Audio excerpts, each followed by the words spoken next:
Welcome to today's video, where we unpack a pivotal choice many young professionals face. Move out now for independence, or stay home for 12 more months and potentially bank an extra $30,000. We'll weigh the numbers, the life skills, and a hybrid strategy that can give you both growth and savings. First, we'll outline our agenda so you know exactly what's coming. Then, we'll add a brief disclaimer before diving into the $30,000 impact, a decision map, real numbers, myth-busting, a concrete hybrid plan, and the 30% rent rule. Finally, we'll test your understanding with quick quizzes and wrap with key takeaways. Let's begin with the agenda. Here's our roadmap. We'll set context, provide a short disclaimer, analyze the $30,000 opportunity, visualize the decision path, address common myths, build a hybrid plan for skills plus savings, and apply the 30% rent rule. Then we'll reinforce learning with quick quizzes and close with action steps. With that structure in mind, let's proceed to the disclaimer. This content is for educational purposes and does not constitute financial advice. Personal context, taxes, job security, family dynamics, and mental health all matter. Consider consulting a fiduciary financial advisor to tailor these ideas to your circumstances. Now that expectations are set, let's transition to the core context and why this decision matters. In many high-cost markets, early independence often comes with a steep price tag. If you have low debt and a supportive home environment, delaying a move by just 12 months could unlock around $30,000 in savings. That sum can accelerate a down payment, cover closing costs, and potentially help you reach the 20% threshold to avoid private mortgage insurance. With that context, let's quantify the $30,000 impact to see how it could shift your trajectory. Let's put numbers to the idea. If you can free up around $2,500 per month by staying home, over 12 months, that's roughly $30,000. The practical benefits include reaching a full 20% down payment to avoid private mortgage insurance, which can save $50 to a few $100s per month, depending on your loan and credit profile. This cash can also cover closing costs, which typically range from 2 to 5% of the home price. One practical allocation might be $18,000 toward the down payment, $6,000 toward an emergency fund, and $6,000 toward diversified index investing, though the exact split should reflect your risk tolerance and priorities. The key point is that a single year of surplus can fundamentally shift your financial momentum. Next, let's visualize the decision path so you can see your options at a glance. This flowchart begins with a simple question. Do you have a supportive home environment and low debt? If yes, the suggested path is to stay for 12 months, leading to about $30,000 in savings. From there, two key benefits branch off: achieving a 20% down payment to avoid PMI, and building a stronger emergency fund along with investments. The latter feeds back into overall financial stability. If the initial answer is no, perhaps due to mental health or strained relationships, the path is to move out now, with a checkpoint ensuring rent remains at or below 30% of gross income. If rent would exceed that, the chart directs you to reduce rent or increase income before proceeding. A side note highlights the hybrid model, where you contribute, manage utilities, and handle grocery budgeting to gain life skills while still saving. Now that the decision logic is clear, let's compare concrete scenarios with numbers.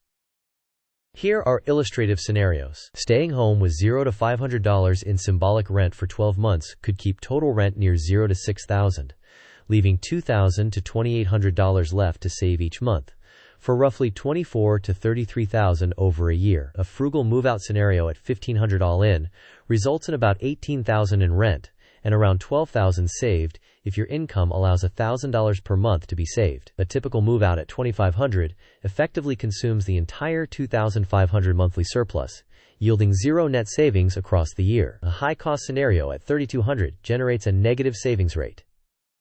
These are examples. Adjust to your local market and actual income. With numbers in hand, let's address some common myths about independence and maturity.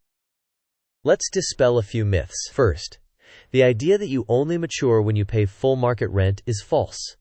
The same skills can be learned at home if you take ownership of significant responsibilities. Second, adulthood isn't defined by where you live, but by accountability and planning. Third, while experiences matter, compounding and market windows are time-sensitive. A year of high savings can deliver long-lasting benefits without eliminating experiences. With the myths addressed, let's transition into a practical hybrid model to gain skills while you save. Here's a step-by-step hybrid model. First, set expectations with your family, including clear roles, boundaries, and a symbolic rent if appropriate. Second, take full ownership of utilities by tracking, paying on time, and setting autopay. Third, manage groceries end-to-end. Plan menus, shop, and cook most meals. Fourth, implement strict budgeting by automating transfers of 50 to 70% of take-home pay into savings and investments. Fifth, lead household operations by managing cleaning schedules, maintenance, and calendars. Sixth, build a monthly skill tracker to learn one adulting skill at a time, such as insurance shopping, basic tax preparation, and negotiation. Seventh, create a 12-month exit plan with savings targets and a move-out checklist so your independence is intentional, not reactive. Next, let's formalize the rent threshold that keeps a move-out decision sustainable.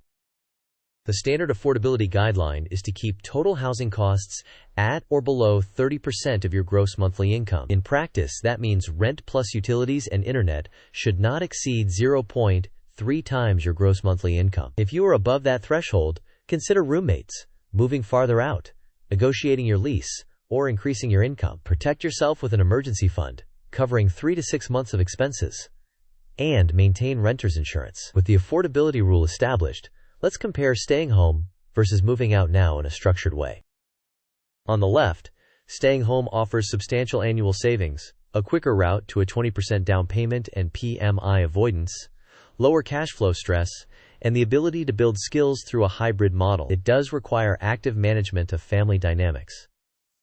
On the right, moving out provides immediate autonomy, location advantages, and accelerated learning through daily friction. However, it comes with higher fixed costs that may stall savings, and the risk of breaching the 30% rent guideline. Having weighed the trade-offs, let's check your understanding with a quick quiz. Question: if you have low debt and a supportive home environment, which strategy is generally most beneficial financially over the next 12 months? Options: A. Move out immediately to accelerate independence.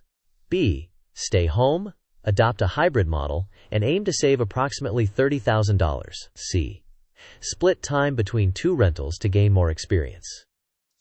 D. Finance furnishings with a personal loan. You may pause the video now to think about the answer. We will discuss the answer in the next section of the video. The correct answer is B. Staying home when feasible maximizes near-term savings, while the hybrid approach builds practical skills and responsibility, combining financial efficiency with personal growth. Next, let's tackle one more quick question about the rent rule. Question: according to the rent rule, your total housing costs should generally not exceed what percent of your gross monthly income? Options are A. 20%, B. 25%, C. 30%, and D. 40%. You may pause the video now to think about the answer. We will discuss the answer in the next section of the video. The correct answer is C. 30%. Keeping housing at or below this threshold helps preserve room in your budget for savings, emergencies, and investing. With the fundamentals reinforced, let's map a 12-month plan at a glance. This timeline breaks the year into monthly milestones. Month 1 sets the household agreement and symbolic rent. Month 2 automates transfers of 50 to 70% of take-home pay into savings. Month 3 involves taking over utilities. Month 4 targets building a 1-month emergency fund. Month 5 is about meal planning and bulk shopping.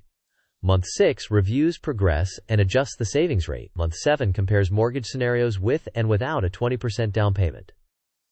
Month 8 adds renter's insurance knowledge. Month 9 builds toward a 3-month emergency fund. Month 10 practices negotiation with bills and service providers. Month 11 researches mortgage pre-approval. Month 12 finalizes a move-out decision and checklist based on goals and savings achieved. Next, let's summarize the key takeaways. The main points are: first, delaying your move by a year can unlock about $30,000. Second, avoiding PMI and covering closing costs meaningfully improves long-term affordability. Third, a hybrid model lets you gain independence skills without paying full market rent. Fourth, use the 30% rule to keep housing costs sustainable if you do move now. Fifth, map a clear 12-month plan with automation and monthly skill targets. To reinforce these, let's wrap up with a quick summary and next steps. In summary, calculate your monthly surplus based on your exact income and costs. If feasible, consider staying home for 12 months while applying the hybrid playbook. If you must move now, keep housing costs at or below 30% of gross income and safeguard your emergency fund. Use the potential $30,000 strategically to reach 20% down, cover closing costs, and build a reliable safety net. To close us out, here's a quick thank you and a creative call to action. Thanks for watching. If this breakdown clarified your next steps, please like the video, share it with someone facing the same decision, and subscribe for more practical money strategies. In the comments, tell us, would you take the 12-month savings sprint or move out now? And why? Your insights could help someone else make a smarter choice.